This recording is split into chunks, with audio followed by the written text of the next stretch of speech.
Karena di setiap kabupaten, 4 kabupaten di Madura ini semuanya, ada Bangkalan, Sampang, Pamekasan, dan Sumeneb, semuanya punya batik. Ya, jadi itu salah satu yang memang menjadi andalan, dan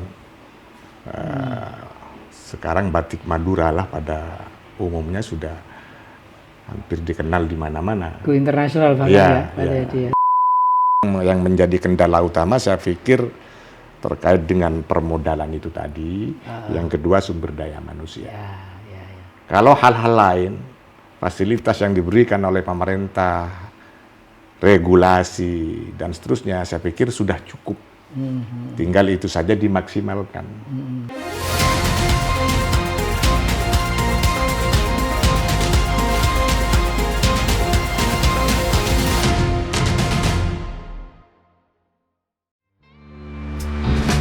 Dari desa kecil di ujung timur Madura, lahir seorang tokoh yang tumbuh besar bersama semangat pengabdian dan cita-cita luhur untuk membangun bangsa.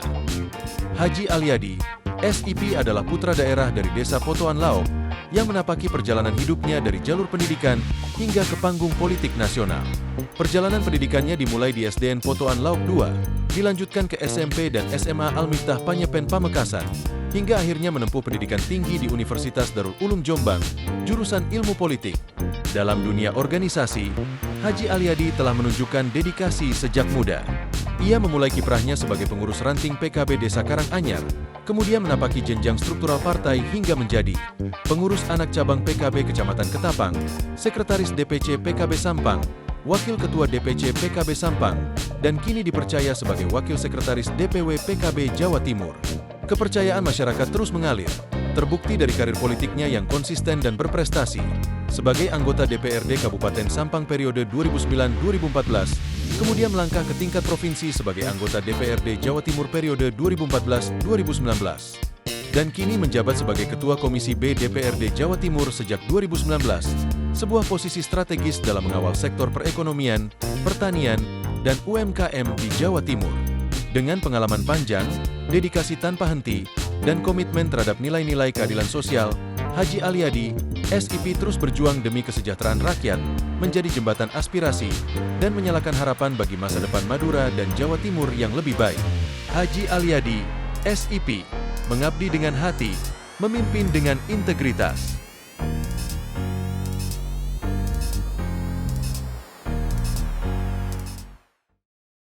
Assalamualaikum warahmatullahi wabarakatuh. Salam sehat dan salam sejahtera untuk kita semua.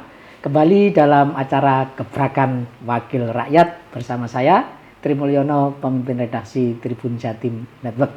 Tribuners, tema kita kali ini adalah bagaimana mengoptimalkan UMKM dalam pengentasan kemiskinan, terutama di wilayah Madura Raya. Dan untuk itu telah hadir bersama saya anggota DPRD Provinsi Jawa Timur, Bapak Haji Alyadi Mustafa SIP. Assalamualaikum. Waalaikumsalam warahmatullahi wabarakatuh. Selamat siang Mas Tri. Luar biasa, ini pondok pesantren. Kita ada di pondok pesantren Pak Liudin, namanya pondok pesantren Miftahul Ulum Al-Hasani. Miftahul Ulum Al-Hasani. Baik, Pak Alyadi. Tadi kita ingin ngobrol soal UMKM, Pak Alyadi ya. Menurut Pak Alyadi, sebetulnya bagaimana peran UMKM ini dalam upaya kita untuk meningkatkan ekonomi? Baik, sebagaimana kita tahu bahwa UMKM itu menjadi salah satu tulang punggung ekonomi yang cukup bertahan. Belajar dari sebuah pengalaman 2019 akhir, pada saat kita dilanda COVID-19. Waktu itu saya masih pimpinan di Komisi B DPRD Provinsi Jawa Timur. Dengan adanya UMKM ini ternyata ekonomi di Jawa Timur masih bertahan bagus dalam situasi COVID-19. Salah satu faktor penentunya adalah UMKM itu tadi. Karenanya menurut saya UMKM ini menjadi sangat penting untuk terus kita tingkatkan. Kemudian kehadiran pemerintah sesuatu yang menurut saya wajib ya. Pemerintah memberi pendampingan, kemudian mendorong UMKM di Jawa Timur yang sekian banyaknya. Karena itu menjadi salah satu kekuatan ekonomi masyarakat kita. Jadi UMKM ini masuk kategori anti krisis ya, Ya, Pak Aliyadi ya. ya itu pengalaman. Terbukti ketika Ya, di COVID oke. itu justru ini jadi Terjadi di pilar. Jawa Timur ya. Ah, gitu Jadi ya. perekonomian kita waktu COVID-19 tidak begitu terpengaruh. Iya, ya, tetap Ya, tumbuh ya lumayan meskipun semuanya turun ya, tapi Betul. masih bertahan. Kalau di Madura Pak Aliyadi ya, sektor-sektor UMKM apa saja sih yang banyak digeluti masyarakat Madu ya? Kalau saya tadi sempat kesini ngelihat ada pusat batik Tanjung Bumi ya, Ya. di Bangkalan ya. Apalagi ya Pak Aliyadi? Ya salah satu yang memang agak favorit ya batik. Ya, Karena di setiap kabupaten, 4 kabupaten di Madura ini semuanya, ada Bangkalan, Bangkalan, Sampang, Pamekasan, dan Sumeneb, semuanya punya batik. pusat Ya, batik. ya. Jadi itu salah satu yang memang menjadi andalan dan sekarang batik Madura lah pada umumnya sudah hampir dikenal di mana-mana. Go internasional banget Ya, ya Pak ya, Aliyadi ya. itu salah satunya. Dan itu kebanyakan teman-teman UMKM yang Ya, memproduksi betul. gitu ya. Mm. Kalau selain batik, apalagi ya Pak Aliyadi yang mungkin menonjol ya di Madura ini? Kalau misalnya apa sektor perikanan Pak? Enggak seberapa ya. Kalau perikanan enggak seberapa. Ini jajanan lah, jajanan. Oh, anu ya, oleh-oleh ya, kuliner. Kuliner, kapas snack, kue-kue itu banyak juga. Ya, ya. Pak Aliyadi, setelah banyak mendampingi para pelaku UMKM, sebetulnya apa tantangan terbesar mereka untuk berkembang itu apa sih? Karena secara umum sih misalnya soal permodalan ya gitu ya, terus akses pemasaran gitu ya. Kalau di Madura sendiri Semua memang menjadi PR kita, PR pemerintah dalam rangka memberikan pendampingan kepada mereka. Salah satunya adalah faktor modal itu tadi.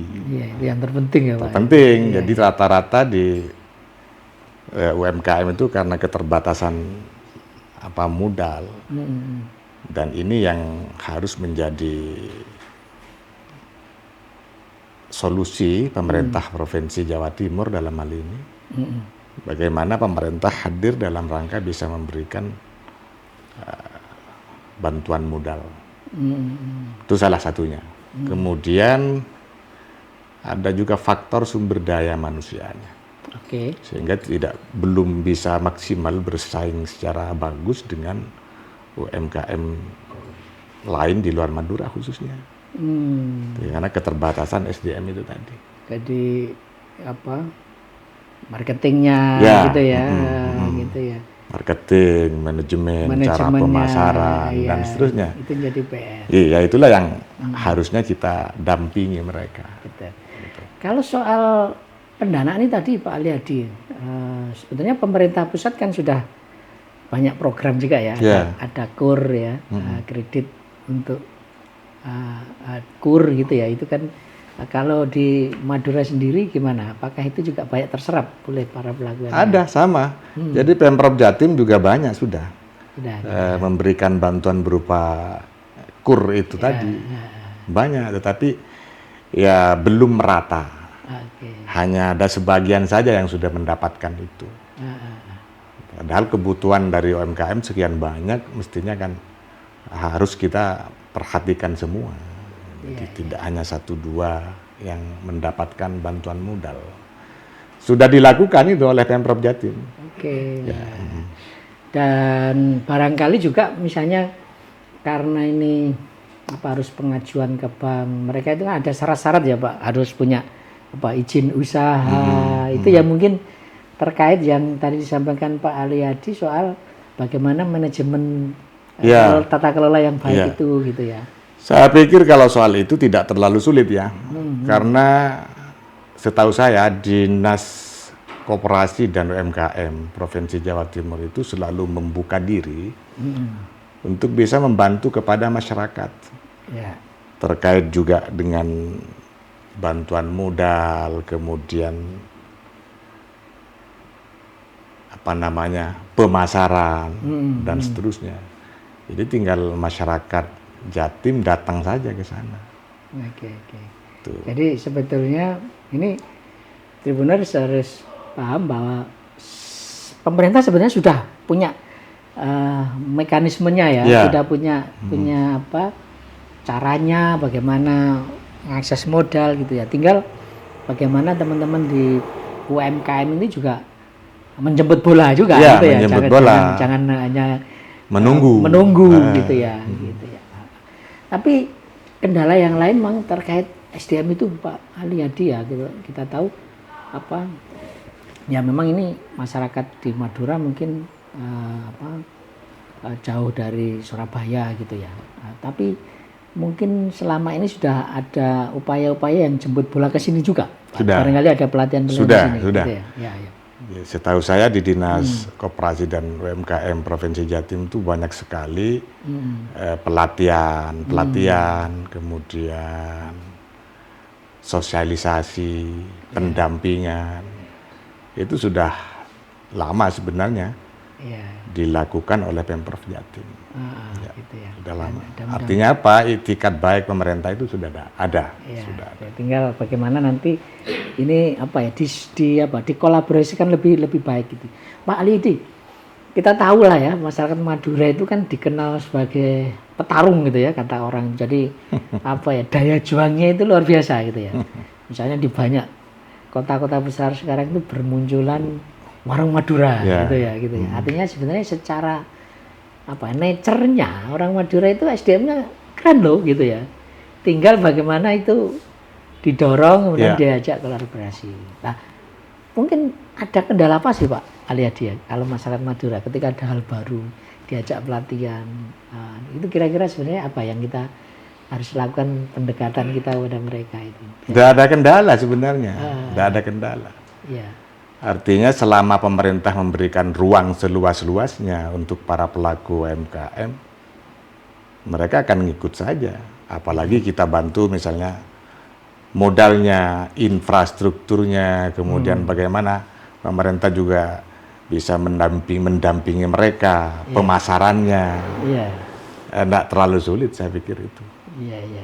Jadi sebenarnya ya udahlah, ini sebenarnya modal besarnya masyarakat Madura itu kan memang pekerja keras. Betul, gitu ya. Itu tinggal bagaimana ini dipoles lah, sedikit dipoles gitu ya Pak Aliyadi. Kalau dari sisi regulasi Pak Aliyadi kebetulan sebagai anggota DPRD Provinsi Jawa Timur ya, sepengetahuan Pak Aliyadi, bagaimana peran regulasi ini untuk meningkatkan pelaku UMKM ini? Ya, salah satunya misalnya bunga yang cukup ringan ya bagi pelaku UMKM pada saat mereka minta bantuan modal misalnya.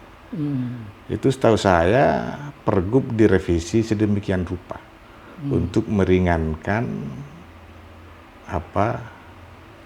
bunga bagi para pelaku UMKM. Tapi saya lupa, kurang ingat betul. Seingat saya Pergub itu sudah direvisi dari sebelumnya. Poinnya salah satunya adalah memberikan bunga yang sangat ringan kepada para pelaku UMKM. Oke, jadi bahkan dari sisi regulasi sebenarnya sudah ada payung hukumnya gitu ya. Artinya nggak perlu ragu-ragu ya. Pihak-pihak dinas atau mungkin perusahaan. Kalau dari sisi regulasi, Mas, saya pikir ini sudah cukup bagus ya. Tinggal dimaksimalkan saja sebenarnya, karena ya kita tahu lah Jawa Timur ini kan cukup luas. UMKM-nya cukup banyak. Artinya kadang-kadang pemerintah provinsi juga belum mampu sepenuhnya untuk mengcover itu se-Jawa Timur. Kalau dari sisi regulasi, peraturan daerah, kemudian itikat baik pemerintah dalam hal UMKM ini, saya pikir sudah cukup ya. Sudah cukup. Kalau dari sisi pemasaran Pak Ledi tadi disebutkan sebetulnya secara kualitas kayak Madura batik itu Ya. Layak pasar Betul. nasional dan internasional bahkan gitu ya. Tapi kalau di lokal sendiri itu apa kira-kira yang jadi kendala Pak untuk pemasaran kalau di lokal, sehingga kita berharapnya kan apa masyarakat Madura sendiri kadang tanda kutip kurang bangga jangan-jangan pakai batik Madura gitu. Ya. Itu kan perlu digelorakan Pak. Ya. Adik-adik. Kalau dari pemasaran, saya pikir mereka di masing-masing UMKM itu ada cara-cara tersendiri lah. Tetapi ini ada hal penting. Pemerintah Provinsi Jawa Timur itu biasanya setiap bulan ini ada agenda namanya misi dagang. Iya. Kerjasama Pemprov Jatim dengan beberapa provinsi di Indonesia. Ya. Nah, pada saat misi dagang itu kebetulan periode kemarin saya sebagai Ketua Komisi B cukup banyak mendampingi Bu Gubernur Ya. dalam rangka misi dagang ke luar provinsi di Jawa Timur. Itu mesti pemasarannya dibawa. Jadi ada beberapa perwakilan UMKM batik Madura misalnya. Iya. Itu mesti ikut rombongan di misi dagang. Oke. Nah, itu ada dipromosikan, diiklankan oleh Pemprov dan seterusnya. Gitu.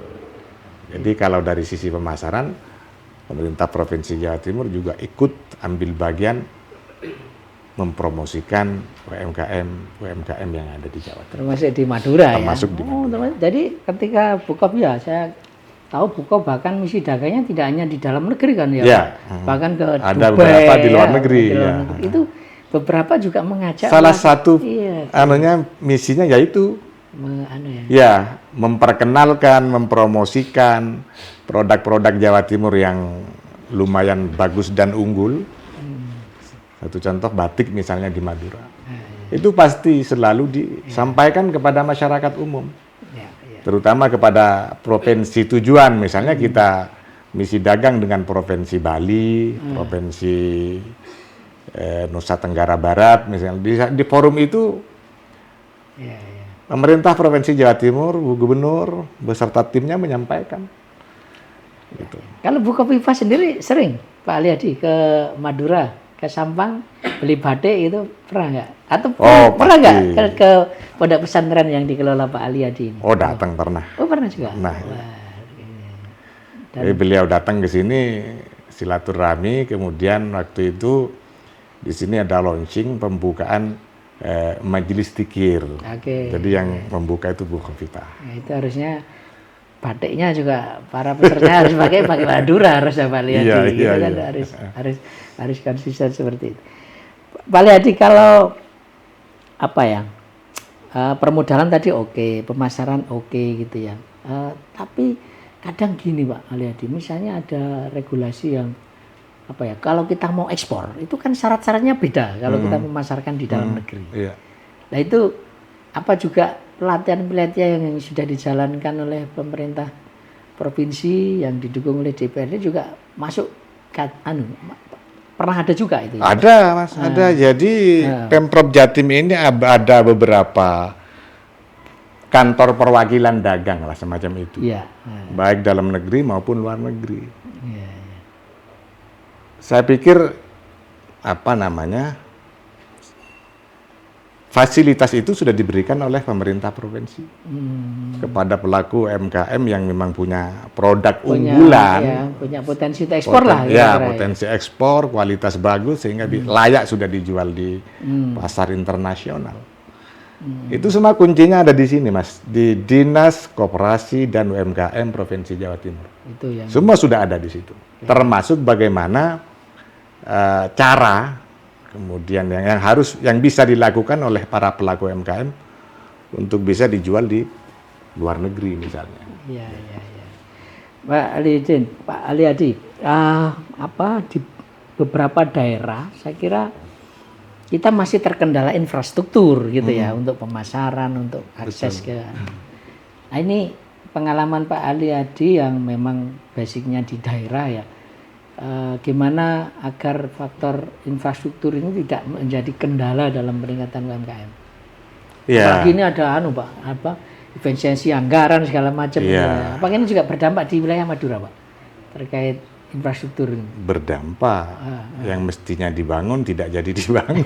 Itu ya, Pak Chan. Bagaimanapun namanya infrastruktur itu mesti dibutuhkan, Mas. Iya. Infrastruktur yang baik akan menunjang kepada sebuah kinerja yang baik.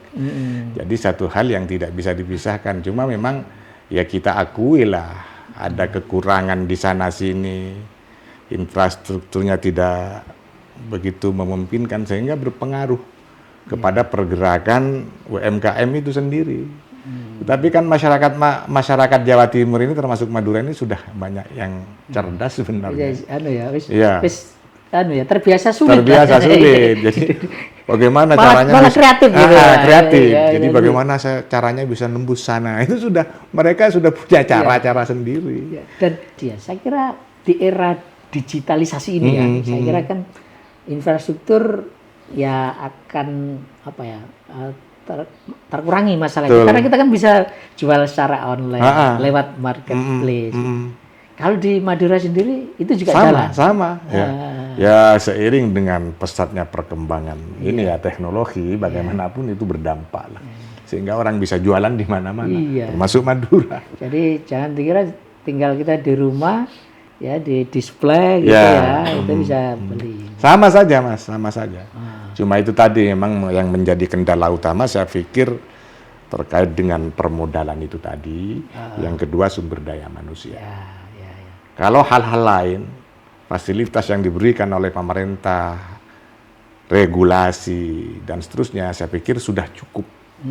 Tinggal itu saja dimaksimalkan. Itu saja. Kalau pemerintah provinsi sudah cukup terbuka untuk peningkatan pelaku UMKM, kalau pemerintah pusat Pak Aliadin ini kan aksesnya juga ke Jakarta juga gitu ya. Apa yang kira-kira kita butuhkan dari pemerintah pusat agar UMKM di daerah-daerah ini makin bagus? Banyak sih sebenarnya, banyak. Tetapi selama ini kan memang yang lebih konsentrasi mengurusin ini adalah Pemprov Pemprov, bukan di DPR. Jadi hubungan Pemprov dengan pusat itu sudah sering kali dilakukan dalam banyak program termasuk masalah UMKM ini. Gitu. Jadi sebenarnya kuncinya lebih ke pemerintah provinsi, kemudian pemerintah daerah ya, Pak Aliadi itu yang punya peran. Yang dibutuhkan adalah sebuah kolaborasi lah. Pemerintah kabupaten kota, Pemprov Jatim dengan pusat. Gitu. Kalau itu sudah bersinergi, saya pikir apa yang menjadi kebijakan nasional, kebijakan provinsi, kebijakan kabupaten kota, semua akan berdampak manfaat kepada masyarakat, terutama para pelaku UMKM. Pak Aliadi, kalau melihat tadi kekuatan UMKM itu kan sudah teruji gitu ya. Tapi apakah ini kemudian menarik minat anak muda untuk menggeluti sektor UMKM ini? Gitu? Menarik, sangat menarik sekali. Atau kalau menariknya apa? Kalau misalnya ada yang nggak tertarik itu masalahnya apa? Kalau anak muda nggak mau menekuni UMKM? Ya tinggal kita memotivasi mereka. Sebenarnya anak-anak muda kita hari ini sudah banyak yang tertarik. Bahkan di pertanian pun anak-anak muda sudah banyak terlibat. Pertanian milenial ya. Apalagi di bidang usaha misalnya UMKM. Tinggal kita terus memotivasi mereka bahwa hari ini para pemuda kita itu dibutuhkan. Ada masa depannya. Ya, dibutuhkan karena ini sesuatu hal yang bisa berdampak baik menuju masa depan mereka. Tapi kembali ke ke semangat mereka ya. Mereka apakah mau maju? Ya itu dia. Kalau kebetulan Pak Aliadi kan juga menggeluti pendidikan ini ya, banyak punya anak didik gitu ya. Kalau di sekolah-sekolah sendiri, barangkali apa yang kita bisa kampanyekan ke anak-anak muda, siswa-siswa ini untuk bisa belajar UMKM, Pak Aliadi? Kalau di sini, misalnya cerita di sini aja, Pak. Di sini belum ada. Tetapi gini, Mas, di Pemprov Jatim itu ada salah satu program Bu Gubernur, dan itu menjadi program andalan, salah satu program andalannya Bu Gubernur. Setahu saya adalah namanya OPOP. OPOP itu One Product, One Pesantren. Jadi hampir di berbagai pesantren besar di Jawa Timur ini mesti sudah mempunyai salah satu produk unggulan. Sehingga masuk Dewan Produk Wan Pesantren itu. Dan itu juga seringkali oleh Pemprov Jatim, hasil produk dari salah satu pesantren itu dipromosikan di mana-mana. Jadi OPOP itu sudah jalan sejak periode kemarin, periodenya Bu Khofifah sampai hari ini. Jadi artinya apa? Bahwa UMKM itu sudah masuk di wilayah-wilayah pesantren. Ya, anak-anak santri kita sudah bisa mulai belajar dari pesantren tentang UMKM ini. Ya. Jadi kalau di sini belum, tapi di Madura banyak sekali pondok pesantren. Betul. Dan mereka sudah banyak ya. Banyak gitu ya. Setahu saya sudah lebih sekitar 1.000 pesantren lah yang masuk di OPOP itu. Dan itu juga diinisiasi disupport penuh oleh pemerintah. Disupport oleh Pemprov Jatim, mereka didampingi, mendapatkan pembinaan, bahkan juga dibantu. Modalnya setahu saya per OPOP itu 50 jutaan. Waktu itu fungsinya untuk apa aja Pak Alidin? Apakah memang pemodalan saja atau apa? Kalau dana itu atau untuk produksi? Ya, kadang-kadang kan memang pondok pesantren itu sudah punya ini, Mas. Sudah punya produk. Produk unggulannya sudah ada. Gitu jadi misalnya air bersih dalam kemasan, air minum dalam kemasan, kemudian apa. Maka dengan adanya OPOP, mereka lebih punya akses bahwa produk ini lebih dikenal oleh masyarakat luas. Karena ini sudah dibantu oleh pemerintah. Pemerintah ikut membantu mempromosikan juga di luar provinsi dan seterusnya dan seterusnya. Tetapi lebih kepada ini, kalau OPOP itu lebih kepada kemandirian pondok pesantren mengelola. Karena memang sebelum ada OPOP, pesantren sudah mengelola itu. Ekonomi di pesantren itu sudah jalan sebenarnya. Bahkan bisa jadi kalau yang sudah hebat-hebat tuh ngalahkan yang di luar pesantren. Ya, satu contoh misalnya Sidogiri, salah satu pondok pesantren besar, pondok pesantren tertua. Di sana mengelola ekonomi sudah cukup berhasil. Konon gitu. Omsetnya sampai triliunan. Jadi sudah punya toko di mana-mana, supermarketnya di mana-mana, dan itu bagus bersaing dengan di luar pesantren. Gitu, simpan pinjamnya seperti apa. Nah, itu semua dikelola oleh pondok pesantren. Jadi pemerintah kan hanya tinggal datang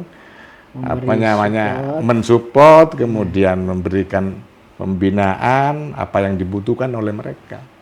Begitu. Jadi kalau Sidogiri sih memang sekarang sudah levelnya perusahaan, tetapi dulunya juga dari level UMKM sama saja, mesti berangkat dari bawah dulu. Betul. Dan ini artinya. Dan itu yang perlu kita apresiasi, tanpa disuruh oleh pemerintah pun, pesantren-pesantren ini sudah mulai bergerak bagaimana bisa membangun ekonomi. Begitu itu. Hebat. Dan Jatim, terutama Madura ya, banyak sekali pondok pesantren.